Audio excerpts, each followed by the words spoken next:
And we're back. Hello, everybody.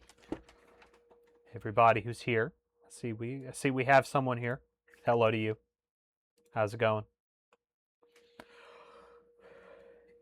Welcome back. It's Wednesday. Always a good day for it to be Wednesday. Always a good Wednesday.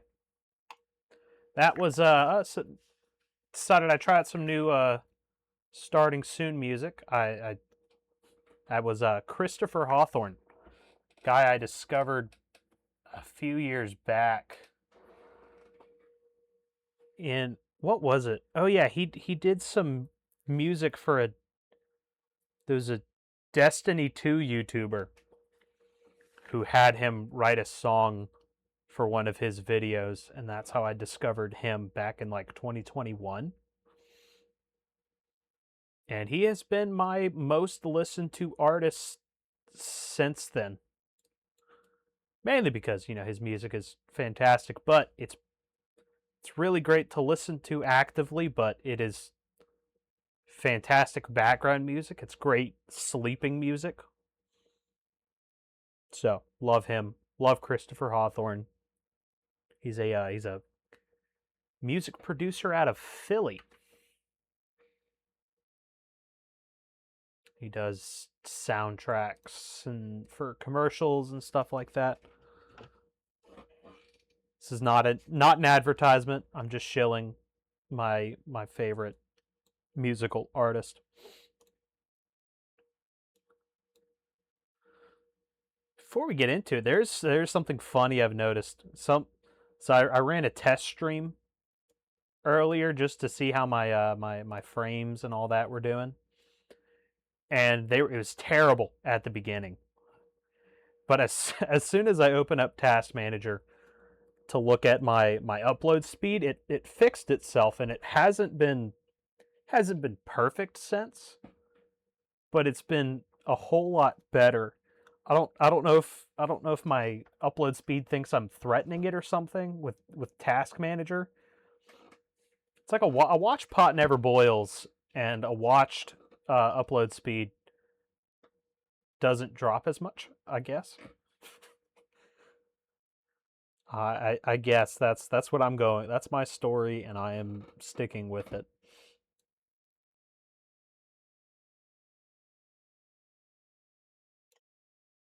But that's fun. Uh, yeah. Trying to think if there's anything else I wanted to kind of talk about before we get into the reading. I haven't been as active posting on doing the YouTube posts or Twitter.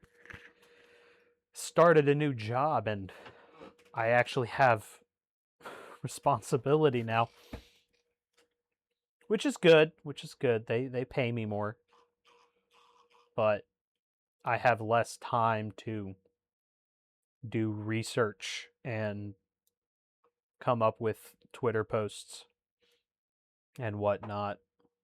So, but I'm working two jobs at once right now because I'm still working my old job because we haven't replaced me in that one yet, so I have to work both. So it's a good time. Super stressful. It's not super stressful, but it's stressful. It's great. Love it. Have no time to tend to the important things like the YouTube channel. Work work is for losers. Only losers work. Real men start YouTube channels, and that's their only focus in life. But anyway, so we finished up. I keep saying, yeah, one thing I need to focus on, another thing I need to focus on is when I'm talking, not saying or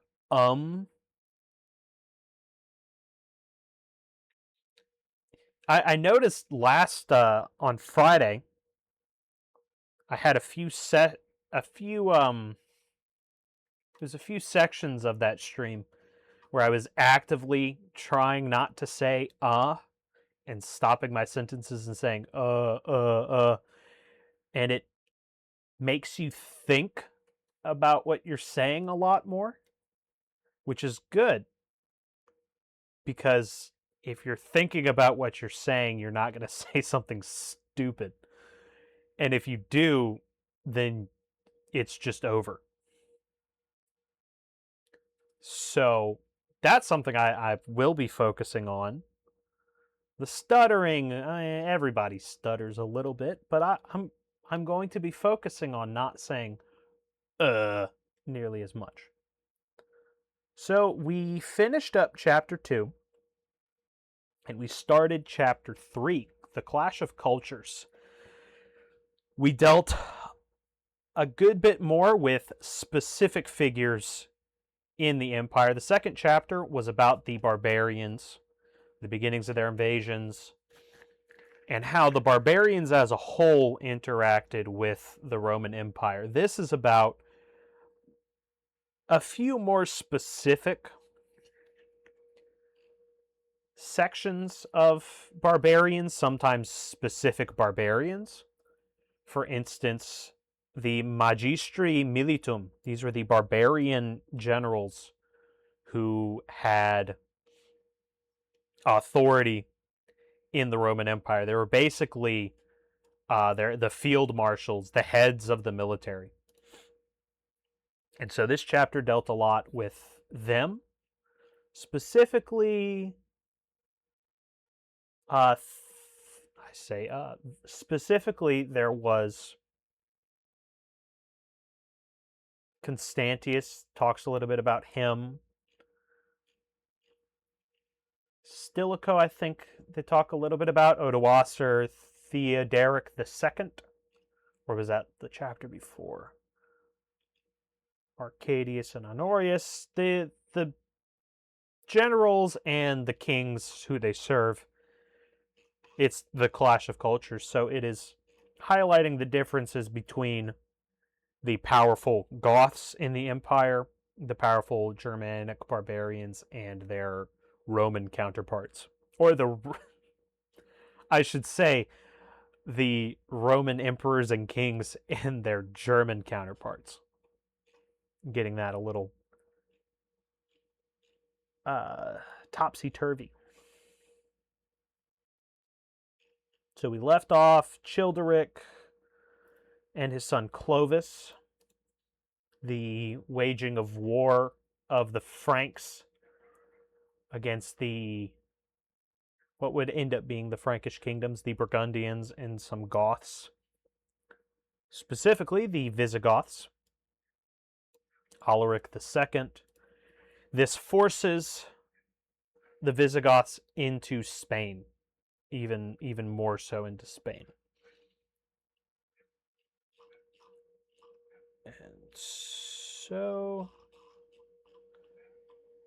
And so we begin. It is probable that the full force of the invasion was well, hold on. Let me give a little bit more context to full force of the invasion, because I need a little bit of that for myself. He's talking about the Frankish invasions, I believe, the Frankish invasions of Belgium and France against the Burgundians and the Visigoths. So, it is probable that the full force of the invasion was confined to Belgium and northern France. The heart of the Frankish kingdom lay north and east of the Loire and included the cities of Orleans,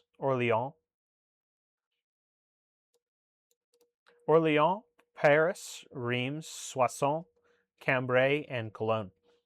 One may picture this country as dotted with villages and farmsteads, groups of low thatched houses and barns, of wood or wattle and daub, separated by a palisade from the gardens, orchards, meadow, and plowfield.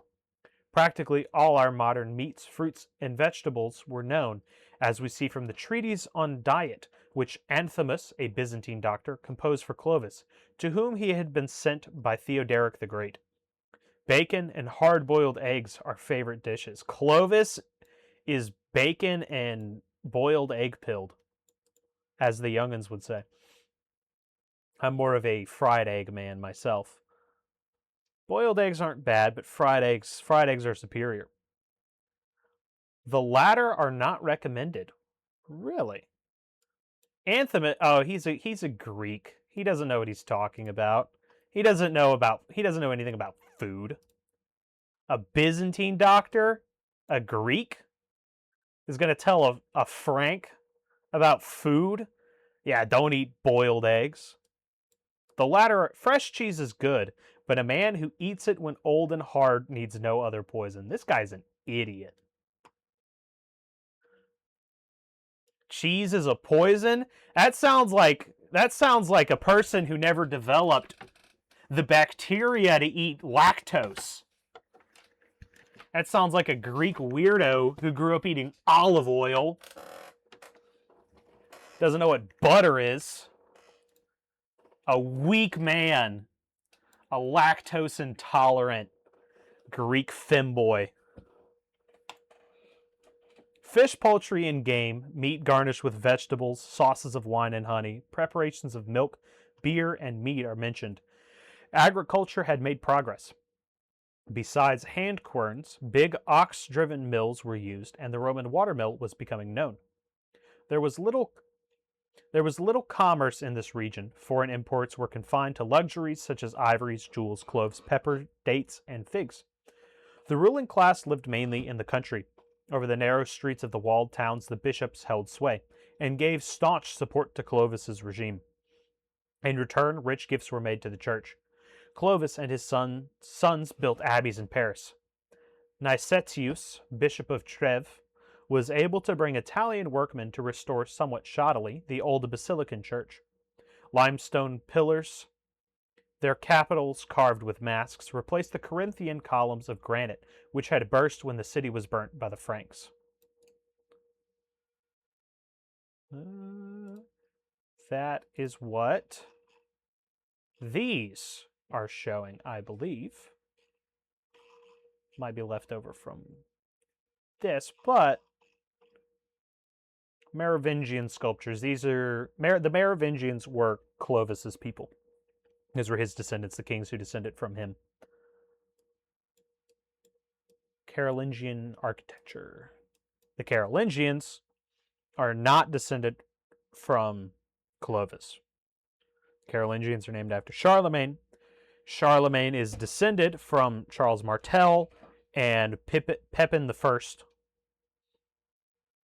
But they are not Merovingians. They are not descended, as far as I know, from Clovis.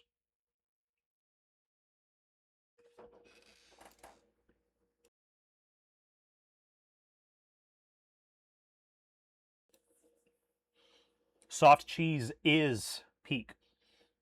There was a famous bishop. Well, there's a famous story of a bishop during the French Revolution. Whether it's a real story or not doesn't matter. It's still a good story. Where he had basically betrayed Louis XVI, and then he betrayed every other leader who had come to power, including Robespierre, Napoleon II, whoever had replaced basically every king that had come, every king or leader he had betrayed. And the story goes that he was on trial, and the judge told him, you are being accused. You are accused of betraying every king that you have served. And the bishop responded, but this is not true. For there is one king I have not betrayed, Brie, the king of cheese. And he was so real for that.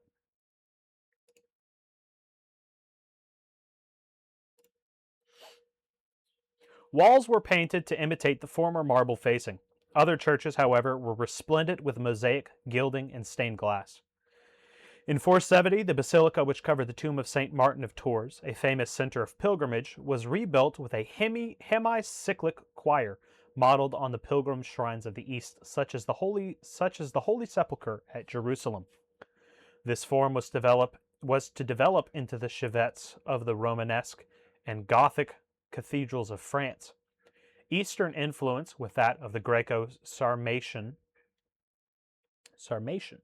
Sarmatian art of the Crimean region, with its stylized animal forms, its dark glowing jewels or glass cubes set in gold filigree, is apparently also in the ornaments of Goths and Franks.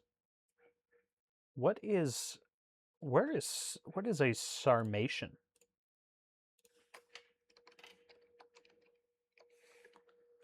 Who are the Sarmatians? No, goodness. Yeah, just pull it. Give me the Wikipedia. Sarmatians. Let's take a look.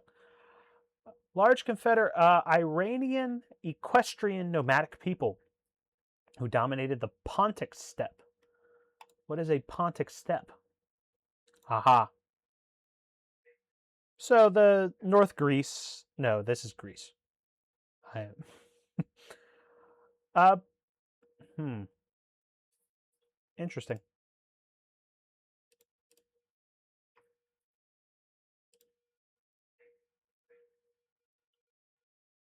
Earliest known reference to the Sarmatians comes from the Avesta, where they are mentioned as Sarima, which in later sources became Sarm and Salm.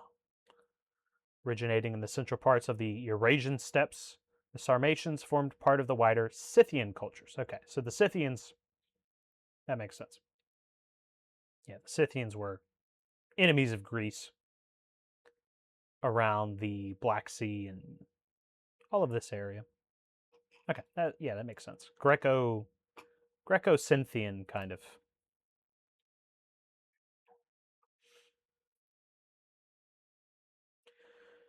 Sidonius shows us a brilliant picture of a young Frankish noble and his escort in festal garb. Their striped, close-fitting tunics are covered by green cloaks with purple borders and skinned mantles over these. They have bare knees and skin boots. Their horse trappings glitter with jewels, and with baldricks, swords, throwing axes, spears, and flashing shields, with gold bosses and silver rims, they march behind the prince, who is conspicuous in, quote, flame red mantle, with much glint of ruddy gold, and gleam of snowy silken tunic, and his fair hair, red cheeks, and white skin, according with the hues of his equipment, end quote. Sidonius Apollinaris, Gallo-Roman noble, politician and poet, who later became Bishop of Clermont in the Auvergne, is our chief authority for the conditions of southern Gaul at this time. It is a strange scene, a meeting place of ancient and medieval manners. Real quick. Sorry, now I'm gonna keep reading. We can take a break in a second. A few nobles had taken refuge in rock-perched castles, but most still lived in huge country houses, spending their days, as in Hadrian's time, in their libraries, baths, ball games, hunting, or on a round of visits to friends. They dine amid purple hangings, clouds of incense, massive silver plate, rose-wreathed cups, and are entertained by cithara, flute, and Corinthian dancing girls. Elegant poems and letters are exchanged, in which the skin-clad barbarians, in whose kingdoms they lived, are sedulously ignored. But Rome's degradation cannot be concealed. One may lampoon in secret the gross Burgundians or the manners of the Visigoth court, but in public one must pay them fulsome flattery. Some even, despairing of Rome, revive dreams of Gallic separatism and put their faith in the semi-Romanized Burgundians and Visigoths. With a great wealth of detail, all the varied life of South Gaul passes before us. The Visigoth court, its tall king, his hunting meals, devotions, Saxon, Herald, Frankish types, the Gallo-Roman squirearchy, literary, bucolic, or pious, the bishop, the monk, the merchant, vineyards and farms, inns, travelers, and robbers, politics and epigrams, landscapes, family scenes. That might have been the most... That might be the oddest sentence I have ever read in my life. It's not a... One second.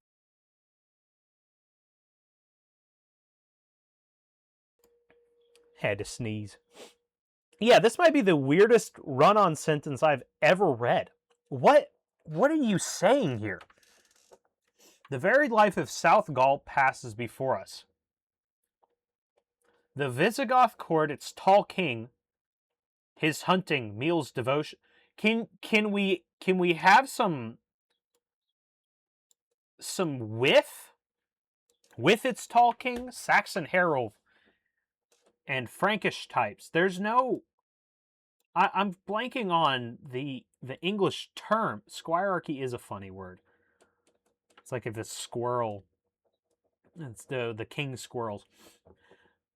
This is an incomprehensible sentence. It's not incomprehensible, but the Visigoth court, its tall king, his hunting meals, devotions.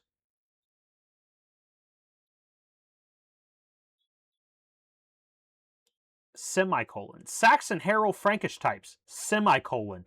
The Gallo-Roman squirearchy literacy, bucolic or pious. Semicolon. What are you saying? You're just saying things. Where's perchance in here? You can't just say Saxon herald Frankish types.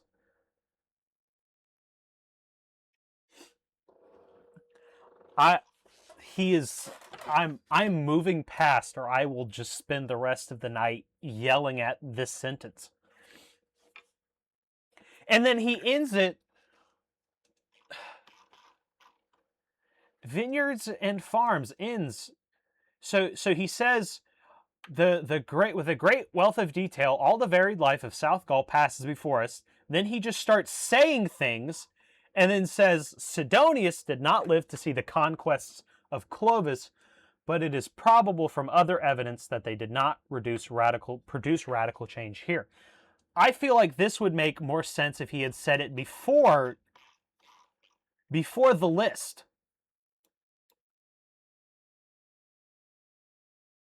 Maybe not. Okay, I think I understand this. But okay, I need to move on. Otherwise I'm going to get stuck here. Sidonius did not live to see the conquests of Clovis, but it is probable from other evidence that they did not produce radical changes here. Roman civilization was not rooted out. The barbarian, in childish admiration, plucked at the frail flower, already long past its bloom, and it withered in his grasp. I disagree. I disagree with this. This is wrong, in my opinion. Long past its bloom. What happened here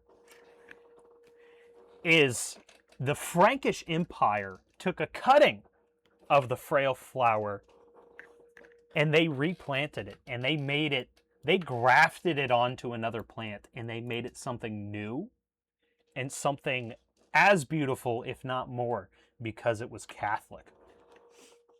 The Roman civilization is rooted in paganism. And as great as the Roman Empire is, and I don't want to disparage how great the Roman Empire is, it is rooted in paganism. The Roman civilization becomes a Catholic civilization with the rise of the Franks. The Franks build civilization in a large part through their support of the monasteries. Something that I don't know if he will get into, but other authors do get into, is the massive amounts of donations that these Merovingian kings and later the Carolingian kings make to monastic orders. And these monks come over from Ireland. Irish monks come over to France, and they teach the French how to make monasteries. They are influenced by the rule of Saint Benedict, even though they predate the rule of Saint Benedict. Saint Patrick predates Saint Benedict, I believe. But Gregory the Great sends Augustine of Canterbury, who is a Benedictine monk, and he establishes monasteries in England. These monasteries, they spread the rule of St. Benedict to the already existing Irish monks. Now, what I'm saying here is just kind of off the head. I don't have any solid proof, but this is just my understanding of it. And these Irish monks go to France, and they set up monasteries there. And it's through these monasteries that this civilization is built and refined. And that refinement is the important part of it. Because it is in the monasteries that we have literacy. All books, the vast majority of books, if they aren't written in the king's, if they aren't written by the king's scribes, they're written by monks. The monks are the ones who are literate. They're the ones who are educated. They're the most educated. They devote their life to it. And they devote their life to it for the glory of God. And so it is that end. It is for that end that they are doing these studies. That's why they're writing books. They're mostly copying the Bible and other religious books, but they're also developing architecture. Architecture that will become Gothic architecture. They are saving what was past and they are making it better. And this comes to full fruition in the High Middle Ages, which the Middle Ages is a misnomer in and of itself. The Dark Ages is definitely wrong. The Middle Ages is also wrong because it is not the middle. The High Middle Ages is the peak of civilization. It might not be the peak of technology, but it is the time in history that is the most Catholic. The majority of people are Catholic and they are living good, holy lives. That is the Middle Ages. And you have these massive leaps and bounds of development, majority of them starting in the Middle Ages, in the monasteries. And this all comes back to the Merovingian kings, because these are the people who bring the monks. They set the monks up in their kingdoms. And it is through these monks that a new civilization built off of the old civilization comes into being. Let me try to, the civilization of the Franks is grafted on in a way to the Roman civilization. The Franks kind of stay separate. They don't adopt nearly as much of the Roman, but there is a Roman, obviously there's a Roman influence there. And it's the civilization that's grafted onto the old Roman, which is why it is correct to say that the Holy Roman Empire is Roman. Because it begins with Rome. Everything takes place because of Rome. It all has to do with Rome.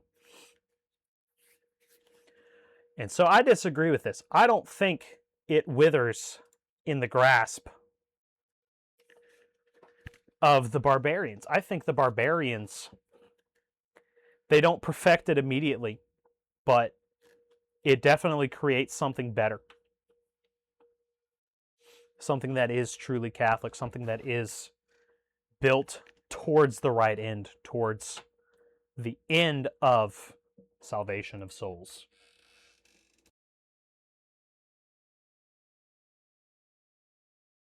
Which isn't just the responsibility of the church, the responsibility of monarchs is to care for his people and put them in a position where they can be saved through the influence of the church. They have to work. The church and the state have to work together, not only for the physical, the personal well-being of the people, but also for their salvation, not just their material well-being. But anyway, what I was going to do was I was going to pull up a map. Me pulling up a map. Who would have thought? I had a map here of the Frankish Empire.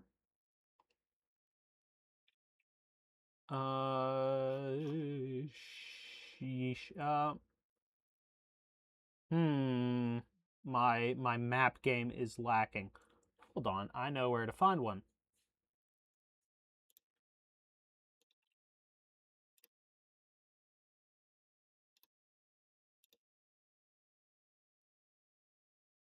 Uh, 565. That should do it. No. No. Okay. I'm sorry. No map. I don't have a map of this.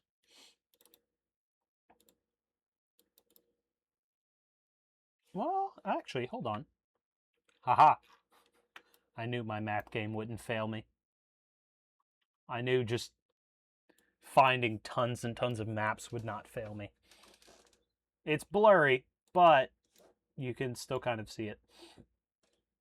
This is the Frankish Empire in 476. This is the beginning of Clovis's reign. I believe 476 is about the beginning of Clovis's reign.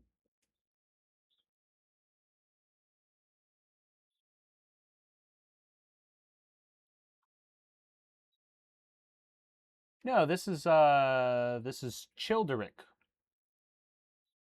Childeric is the king of the Franks at this point. Sure, Clovis doesn't become king of the Franks until 482. So this is the kingdom we're talking about. This, I guess, this is the area they conquer under Clovis. Here, let me try to find a map. Clovis's conquest.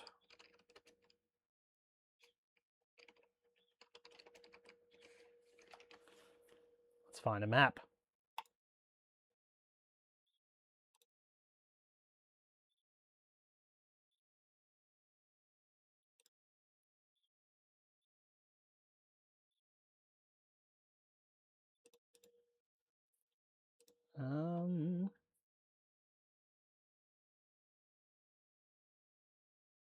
Yeah, it ain't giving me nothing. I'll look into it later. I will find you a map.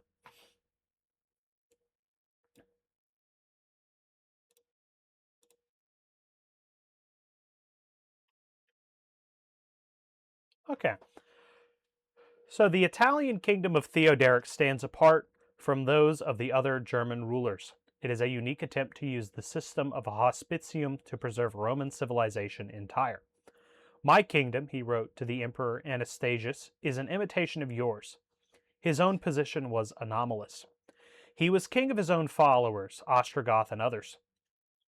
Over the Roman population of Italy, he ruled, apparently, as the emperor's vice-regent, holding the titles of Magister Militum and Patricius, as Stilicho, Ricimer, and Odoacer had done.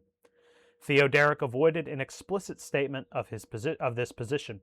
It would have admitted the right of the emperor to control and even depose him as a mere temporary official.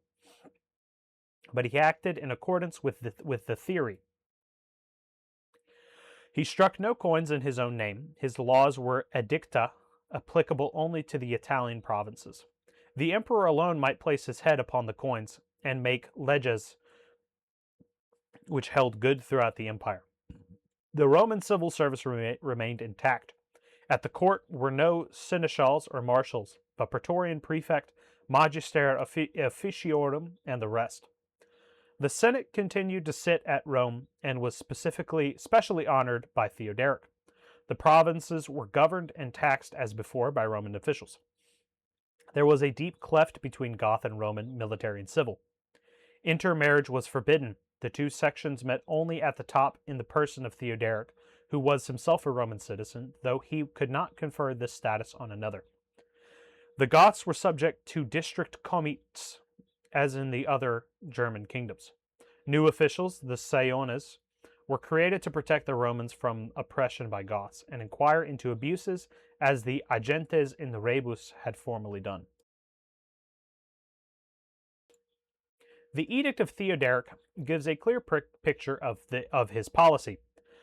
It is a law code taken almost entirely from Roman legislation with a few significant innovations. Special efforts are made, as in the Salic law, to replace family blood feuds by recourse to legal expedients. The privileged position of the landowner is maintained, but so are the measures against oppression of the colony. The shortage of labor is shown in the severe laws against kidnapping. The lower classes benefited indirectly, not only from the peace and order of Theoderic's strong rules, parentheses, the town gates were never shut, exclaims an admiring contemporary, but also by the strict regulation of the markets and the control of food prices. Since it was to his interest to feed the army cheaply, profiteering by the landowners was checked, and very low prices prevailed. The general purpose of the edict is conservative. There are no theories behind it. Roman civilization is to be preserved forever, unchanging, safe within the ring of Gothic spears. Theoderic was fortunate in his panegyrist. Panegyrist. Quick dictionary. Quick dictionary break.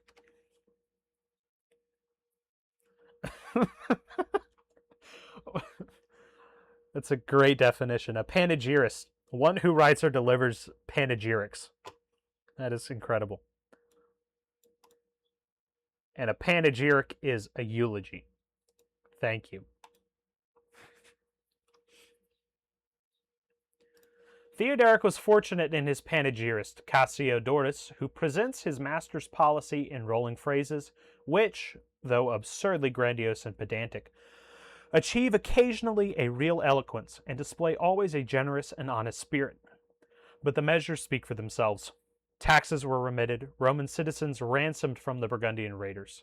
Frontier castles were fortified, walls, aqueducts, and theaters in Rome, Ravenna, Verona, and other towns were restored. The bread and circuses of the capital were zealously maintained. A magnificent palace, several churches, and a remarkable mausoleum were constructed at Ravenna, where the court of Theoderic marked the center of a strong government. It was also the mediator of culture, or at least of the toys of civilization, to the German kingdoms.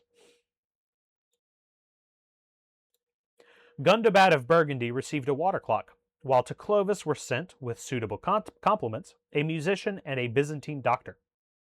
This is the anti-cheese doctor, who we talked about earlier, who's just a weak little Greek boy who can't handle his dairy. Several poets from North Italy went to seek their fortunes at the courts of Gaul. A minor literary renaissance took place. One center was Milan, whose grammar schools, attended even by boys from Gaul, flourished under the auspices of Bishop Lawrence. Here and at Ravenna were the Romans who, like Cassiodorus and Ennodius, supported the Gothic regime. The opposition was to be found at Rome. The famous schools of the capital, with their long traditions and endowed professorships, were the stronghold of the ancient senatorial houses and the old learning. Many of these families had connections with Constantinople, and Theoderic came later to suspect intrigues in that quarter against Arian and Gothic rule. Remember, the Goths are Arian heretics. Specifically the Ostrogoths. Visigoths, at this point, I don't know. I'm not sure. Maybe. Theoretically. Possibly. But the Ostrogoths are still, at this point, Arian heretics.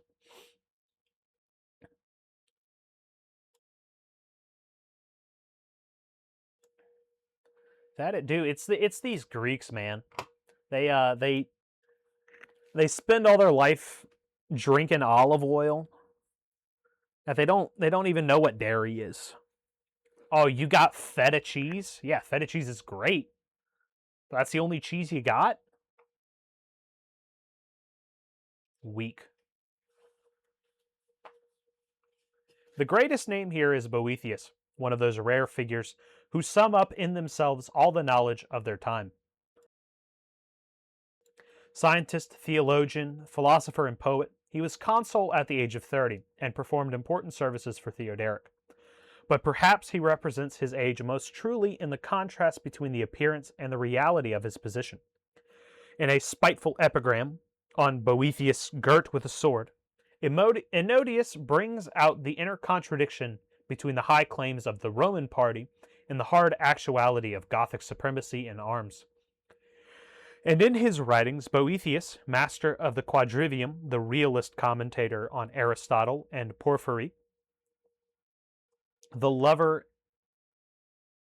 Sorry. And in the writings, hold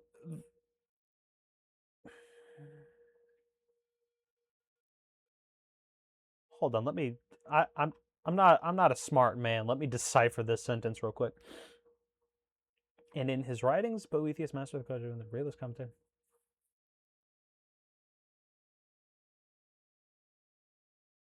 Okay, sorry. I'm just not I'm not a smart man, Jenny. And in his writings, Boethius, master of the Quadrivium, the realist commentator on Aristotle and Porphyry, the lover of definitions and distinctions, the subtle theologian, appears not as the last of the Romans, but as the prototype of the medieval schoolsman. His most famous work, the Consolatio Philosophiae, was translated into English by King Alfred, and it influenced, as much as any other book, the thought of the Middle Ages. It was composed in prison. Theodoric saw in the readiness of the nobles to accept the Emperor Justin's anti-Arian decrees the ruin of his life work. Unbalanced by illness and suspicion, he caused Boethius to be put to death with cruel tortures. He was regarded as a martyr by the Catholics, though it is truer to call him a martyr for the senatorial cause. For a certain antagonism existed between the Vatican party, with its plebeian notaries, who were now beginning to formulate the well-known curial style and methods, and the small circle of noble families attached by birth and education to older and more fastidious ideals. So, unless you're aligned with the Vatican in 100%, you can't be a martyr? I don't think that's what he's saying here, but certain antagonism existed between the Vatican party and the small circle of noble families attached by birth and education to older, more fastidious ideals. I'm not.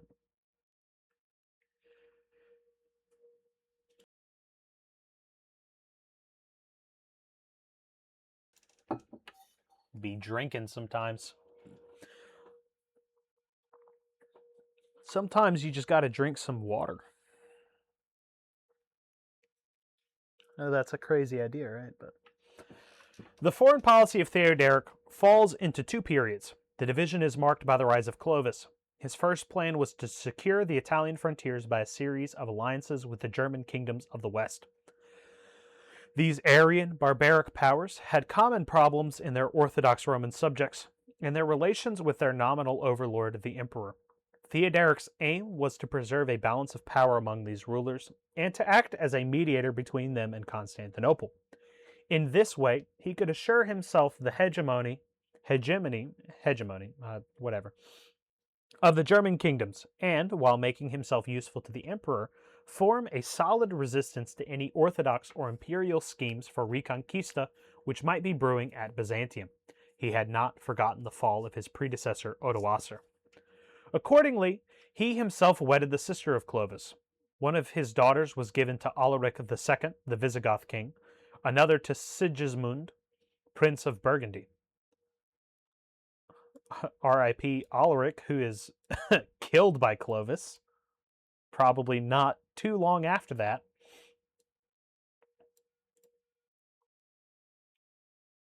His sister married Thrasamund, king of the Vandals, thus removing the menace to southern Italy. The Danube region, through which Byzantine troops might pass, was made safe by driving the Gepids from Sirmium, the strategic center. The whole intricate structure was shattered at a blow when in 507 Clovis and the Burgundians overthrew the Visigoths on the field of Vugel. All the arts of Theodoric, which had been used to warn Alaric of his danger and isolate Burgundy, the buffer the buffer state, were now of no avail. A great Catholic power, supported apparently by Constantinople, was supreme in Gaul and had driven a wedge between the Arian states. At all costs, it must be prevented from reaching the Mediterranean. Theoderic marches into Gaul and wrests province from the Burgundians. He becomes regent for his grandson, the Visigoth heir to Spain. New alliances are made with the Thuringians, powerful German neighbors of the Franks, and with the Heruls on the Danube. The Alpine fortresses are strengthened. The policy of harmony of interests is replaced by that of opposing powers. But it seems no less successful. Clovis dies in 511, and the relations with Constantinople, changing constantly with the varying winds of papal claims, doctrinal issues, senatorial intrigues, and imperial ambitions, appear to be set fair when Justin succeeds Anastasius. Theoderic had married yet another daughter, Amalasuntha, to Eutharic, a Goth of royal blood, and the succession seemed assured when Justin formally adopted him and became his colleague in the consulship.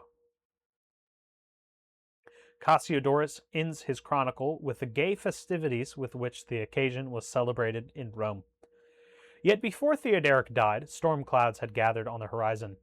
Burgundy, under a Catholic ruler, had played into the hands of Clovis and was making overtures to Byzantium.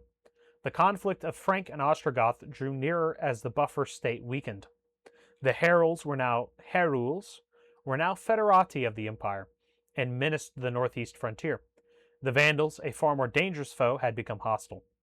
The schism between Rome and Constantinople being healed, remember, Justin is known as Justin the Apostate.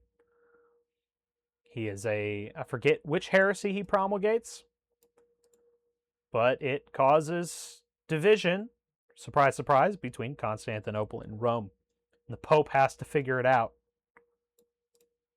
It's crazy how it's always the Pope who comes in and figures it out.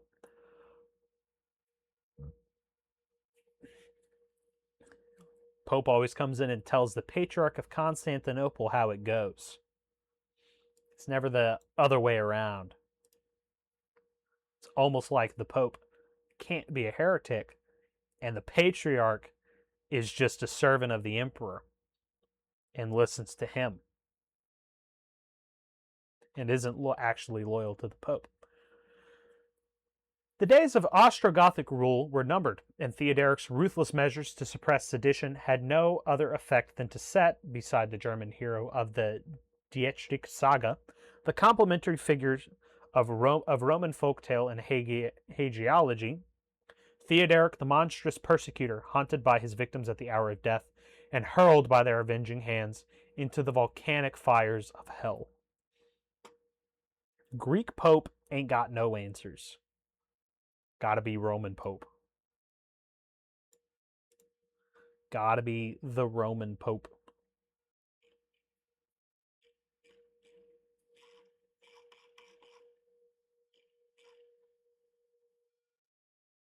Ain't no Pope but the Roman Pope. Constantinople wasn't even a patriarchate. Constantinople didn't even exist until 330. And you think that's the head of your church? Man, Rome's been around. Peter died in Rome. And you think your Patriarch of Constantinople is the head of the church on earth? The visible head of the church? The vicar of Christ? You think it's some patriarch who can't keep falling into heresy because he's subservient to the emperor? Crazy. Greeks be wildin'. The Orthodox people be crazy.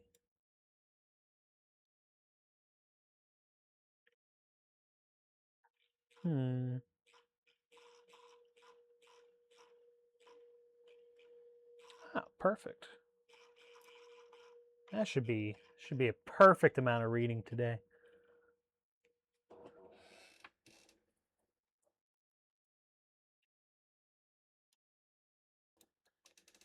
we're making good progress. We're already on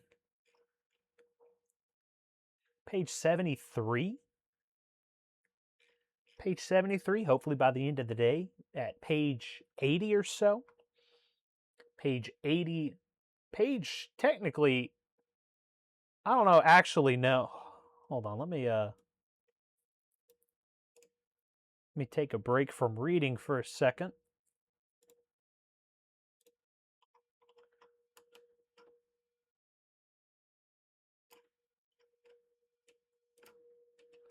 Actually, it's probably easier to do it this way.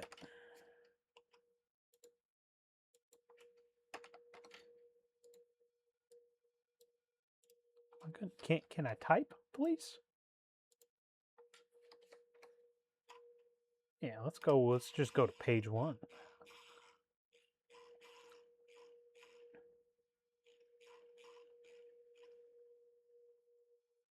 So the appendices start page 266. So we're on page, we got a little less than 200 pages to go. You know, that ain't bad. We're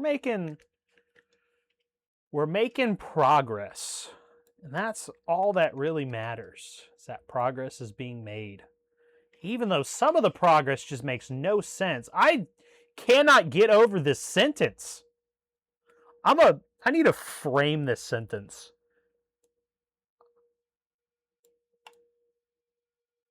I need to there's this lady on she was on TikTok. She's on TikTok and Instagram. Custom wood burning lady. I love her. She's a sweetheart. She unfortunately has very abusive viewers who just they engage in rage bait. It's quite comical. I need to get her to wood burn this sentence for me, because and frame it, because it makes no sense. It's not even a sentence, it's just stuff. It's just stuff. Like, sure, it makes sense with the sentence before it. It's listing the wealth of detail, the varied life of South Gaul, but it's stuff. The Visigoth court, its tall king, his hunting, meals, devotions, semicolon. Like, what? I'm getting... okay. We're good. We're good. But now I do need to get that, like... I do need to get that wood burnt or something and framed on my wall. Alright, let's get back into it. Let's, I will try not to digress too much. I feel like I've digressed a little bit too much and we haven't really gotten much out of the text today except a retarded sentence. Ugh. Soon after AD 340, some of the Goths living near the mouth of the Danube were converted to Christianity by Ulfilas, whose grandparents had been carried off from Cappadocia in a raid, and whose remarkable work earned him the title of the Apostle of the Goths. He translated the Bible into their language, but left out the Book of Kings. Tales of Hebrew warfare were too exciting for these passionate people. Fierce opposition was at first encountered, perhaps owing to his pacific presentation of Christianity. But the gospel spread rapidly and passed westwards with the invading tribes into Italy, Gaul, Spain, and Africa. Ulfilas had been an Arian, and this heresy accordingly became the general form of German Christianity, though it had practically vanished from the empire. The political consequences of this fact were enormous. It drove a deeper wedge than race or culture between Roman and barbarian. Arianism itself, now identified with German civilization, underwent certain changes. Excuse me. It had begun as a theological difference born of Trinitarian controversy. On barbarian soil, it developed into a dislike of dogma, which was, no doubt, fostered by incomprehension of Greek subtlety, itself the fruit of a 1,000-year-old tradition of dialectic. And this dislike of dogma issued in a return to the simpler pre-Nicene beliefs. Not only the scriptures, but also to some extent the church services were rendered in the Gothic tongue, and it is probable that the organization of the Arian churches, cut off as they were from Catholic influence by the taint of heresy, as well as by the difference of race, was affected by German custom, while the isolation of the individual churches may also be ascribed to the pressure of constitutional habit. Within the empire, a parallel is afforded by the Catholic hierarchy of patriarchs and bishops, which was largely based on the Roman system of provincial administration. Memories of the old heathen intertribal associations and local priesthoods may well have played their part in turning the Arian churches in each German kingdom into a kind of national institution, bounded by the frontiers of its people, subject to its king, and narrowly jealous of its national traditions. Catholic subjects of the German kings were treated with tolerance. No organized attempts at conversion were thought necessary, owing to the complete separation of the German and Roman populations. A feeling existed that a man's creed should be that of his nation, and the saying of Theodoric is well known: "We cannot enjoin religion, for no one can be forced to believe against his will." Very true. Religion, however, could not be separated from politics, as it shouldn't be, and on political grounds, measures of repression were applied in all the kingdoms when attempts were made by the Romans to conspire with their fellow Christian Catholics, in or outside the realm, for the purpose of restoring imperial rule or of aiding the conquests of a Catholic ruler like Clovis. Suspicion of treachery and racial antipathy often sharpened these measures into real persecution, and, among the Vandals, Africa added the flames of religious fanaticism, though the effects of this must not be exaggerated. As long as Gaiseric lived, there was no religious persecution, though hardship naturally arose from the conditions of Vandal conquest.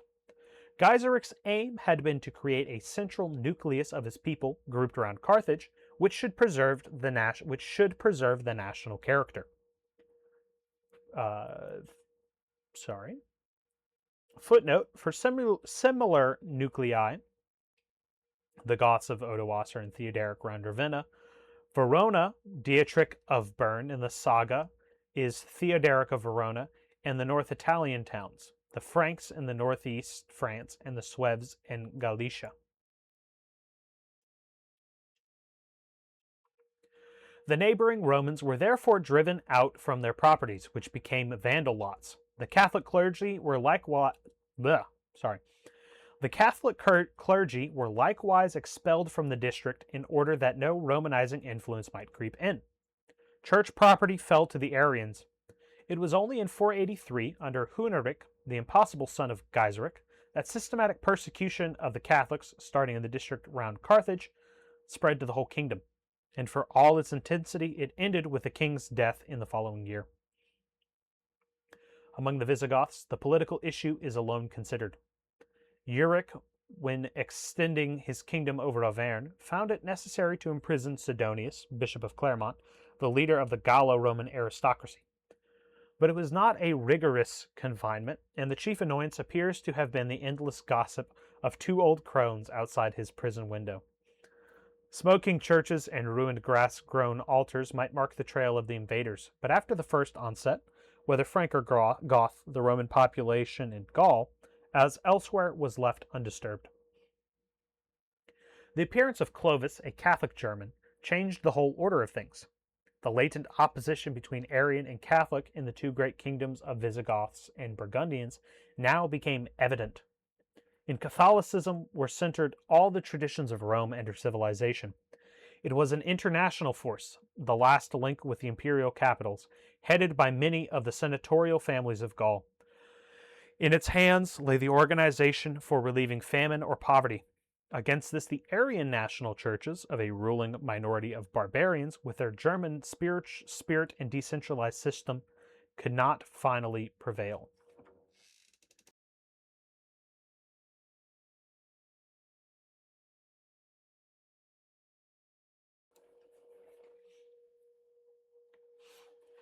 Parallel intrigues were carried on in both kingdoms by the Catholic clergy to further the supremacy of the Franks.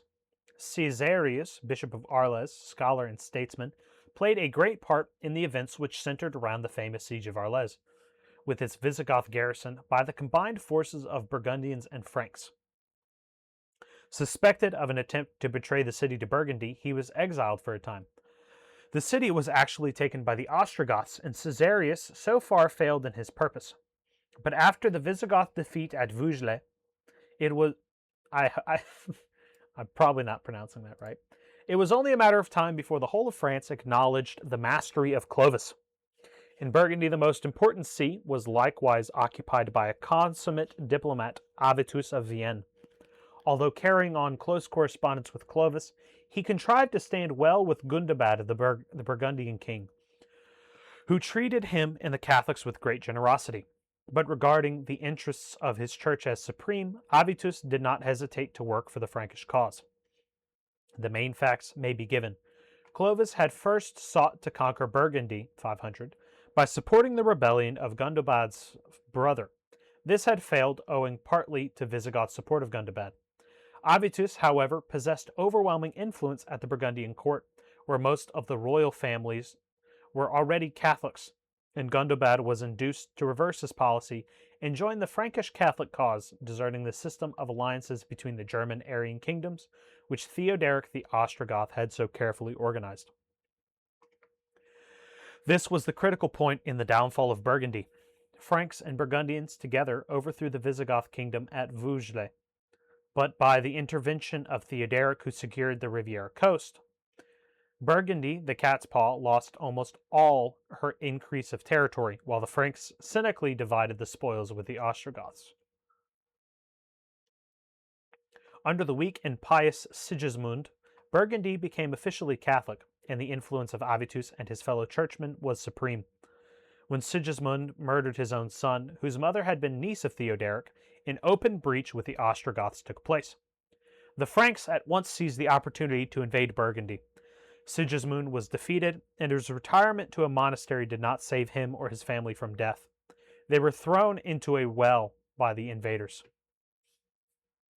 His brother, Godemer, succeeded in a time for repelling the Franks.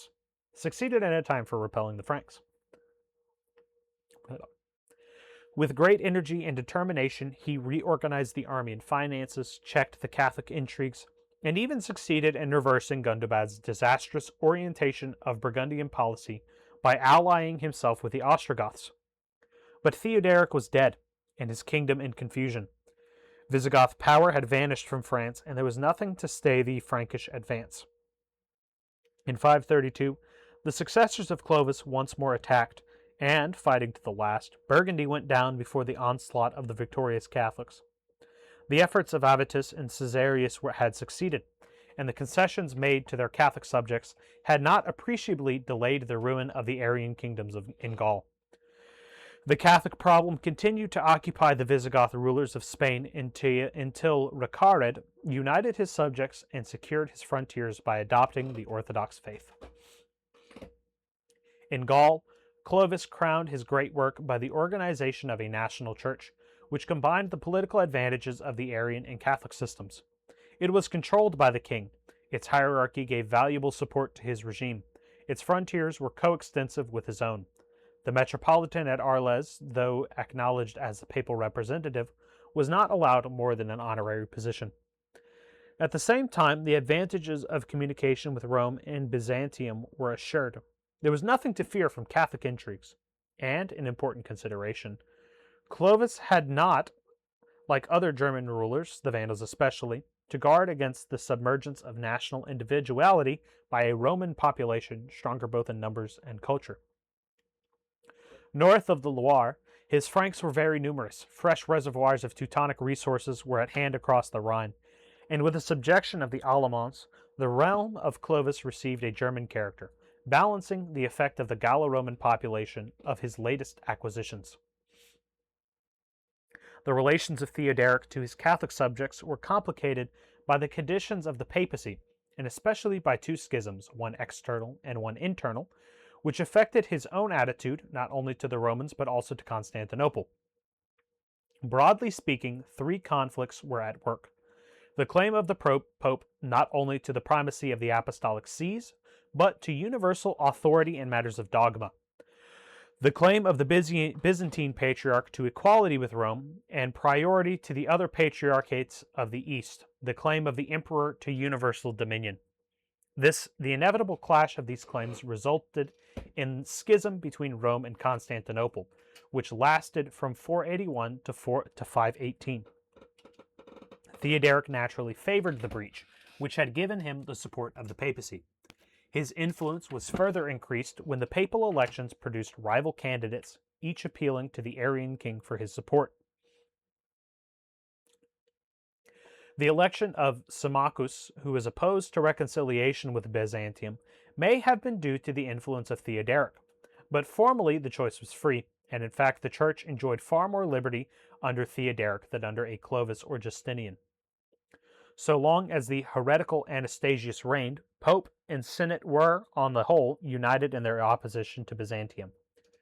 The accession of Justin in 518 and the return to power of the Orthodox party produced a movement for reunion at Rome. The interests of Pope, Senate, and Ostrogoth were still identical, for Theodoric hoped for the recognition, long refused by Anastasius, of his son Eutharic as the successor to the lordship of Italy. His own position would thereby be greatly strengthened. This recognition was duly secured and the schism ended. But all was not well. Eutharic died shortly afterwards. Justin renewed the measures against the Arian heretics, a direct blow at the Gothic kingdom. The rapprochement between the nobles of Rome and Byzantium became a thought too close for Theodoric's liking. His last years were clouded with suspicion and cruelty, though apart from the execution of the senators, Symmachus and Boethius, no organized persecution either of Romans or Catholics was set on foot. Footnote: this Symmachus, the father-in-law of Boethius, might be distinguished from the Bishop of Rome, who bore the same name, and also from the 4th century senator, leader of the pagan opposition, patron of Augustine, and friend of Ambrose. Bishop of Rome. Huh. All right.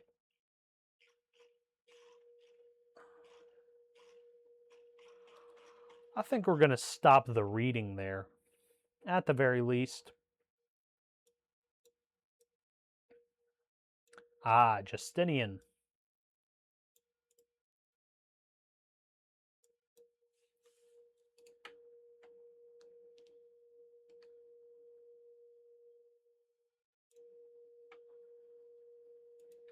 This should be a good section. Justinian is a very interesting, very important figure.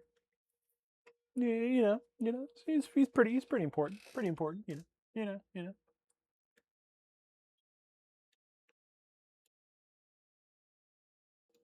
The last great Byzantine emperor. Yeah, I think we're gonna stop there.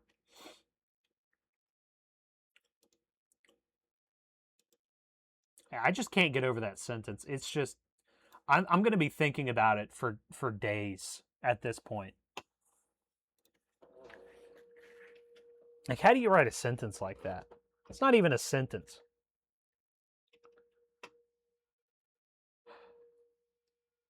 But I digress. I've complained about it too much already.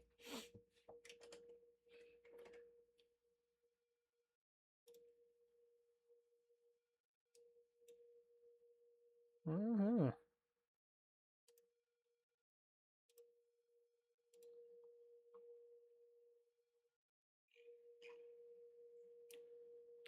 Yep.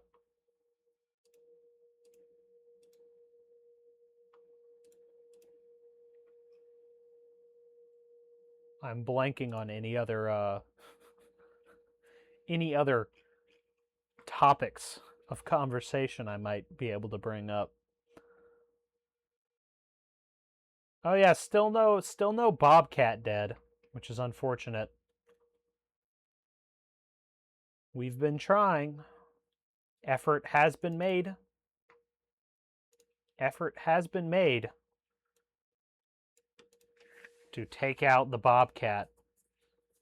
We have resorted to locking up the ducks.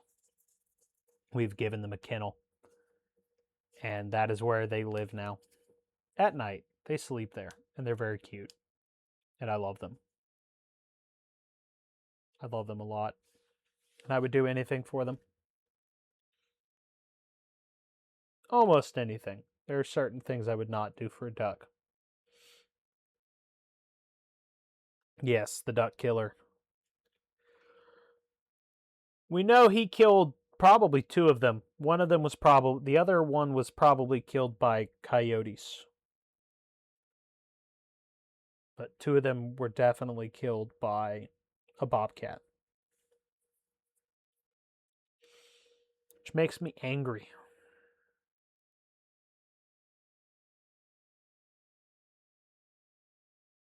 Because how could you want to kill a cute little duck like that? I know how. They taste really good. Ducks taste incredible.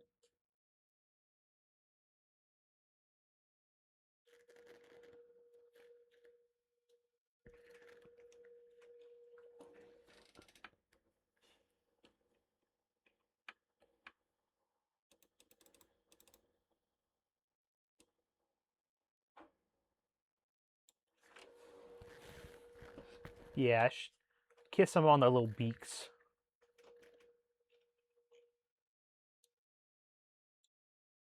Yeah, I love them little ducks. They're not super little, but they're cute. I got a little black one. She's got white spots on her. And a little tan one. There was a third tan one. She had little markings on her face. She was cute. Now she's dead.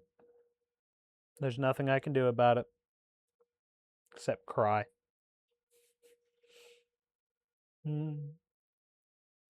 But, you know, yeah, I guess we're just going to call it here. Unless you want to hear me complain about run-on sentences and bobcats, which I doubt you do. So we're gonna call it here. Don't forget to smash the like button, subscribe, leave a comment, follow me on Twitter. I don't post much there right now, but I will try. I will try to. I will do my best. I will do my best. Thing is, I have too many books I'm trying to finish. I could post about the books, but I kind of already have, I think. I'm finishing up,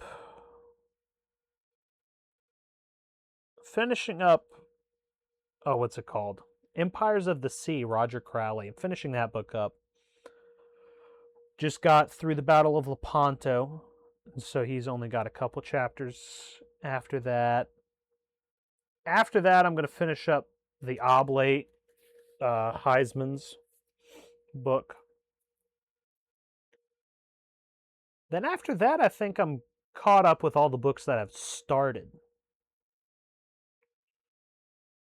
I've also got to read. I've got to read the book club books. I got some buddies I have a little book club with. We're reading through David Hall Rice's Protective Philosophy. Very, very good book. David Hall Rice, extraordinary American economist whose information about him has been repressed, but he is a G. It's a great American economist. So we're reading a chapter from his book, Protective Philosophy. Should be good. All about tariffs and how awesome tariffs are. So that'll be good. But those we don't read the whole book. We just we find a section of it, a chapter, maybe a chapter or two, and read it.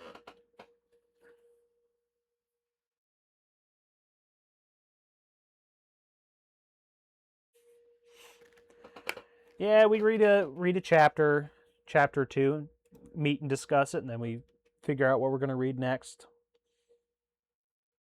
So I don't consider that a book that I have to finish, but it is a good one. It is a good one to read. And I might have to read it at some point. But yeah, once I finish up Empires of the Sea and the Oblate, then I can start on something else. But no, we're making good progress with this book. I'm really happy with the progress we're making. And I've already pulled it up, but we're 107.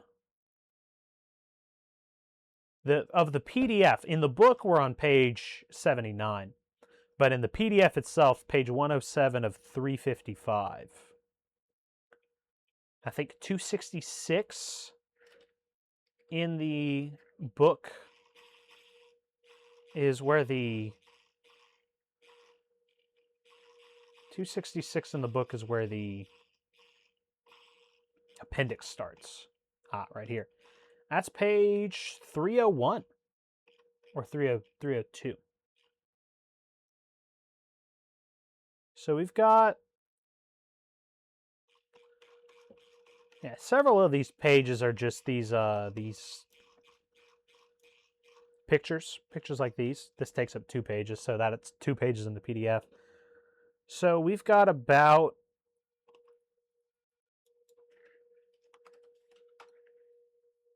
100, 200 pages. Which, if we're doing, 2 nights a week,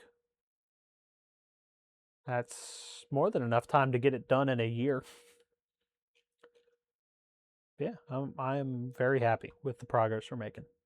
But that's it for me. Again, this is the second time it's been it for me. I will remind you again.